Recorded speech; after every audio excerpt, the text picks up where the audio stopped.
ఇదే ప్రశాంతమైన జీవిత రహస్యం. ఏ వ్యక్తికైనా రెండు ముఖాలు ఉంటాయని అందరూ అంటున్నారు.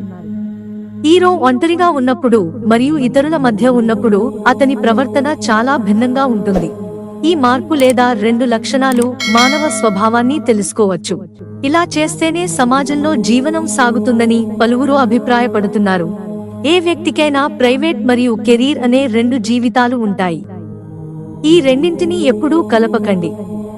ఇదే ప్రశాంతమైన జీవిత రహస్యం. ఆర్థిక నిపుణుడైన ఆచార్య చాణక్య జీవితం అంటే ఏమిటో తన విధానాలలో పేర్కొన్నాడు. తెలివైన వ్యక్తి ఎలా ఉంటాడో కూడా వివరంగా చెప్పాడు.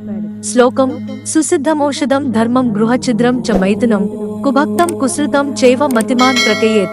పద్యం యొక్క అర్థం: తెలివైన వ్యక్తి తన విజయాలు, మతపరమైన పనులు, స్త్రీలతో సంబంధాలు, ప్రాపంచిక దోషాలు, తిన్న చెడు ఆహారం మరియు ఇతర వ్యక్తిగత విషయాలను ఎవరితోనూ పంచుకోడు. ఆచార్య చాణక్యుడు ప్రతి వ్యక్తి ఇతరులతో ఏమి పంచుకోవాలో మరియు ఏమి రహస్యంగా ఉంచాలో తెలుసుకోవాలని చెప్పారు.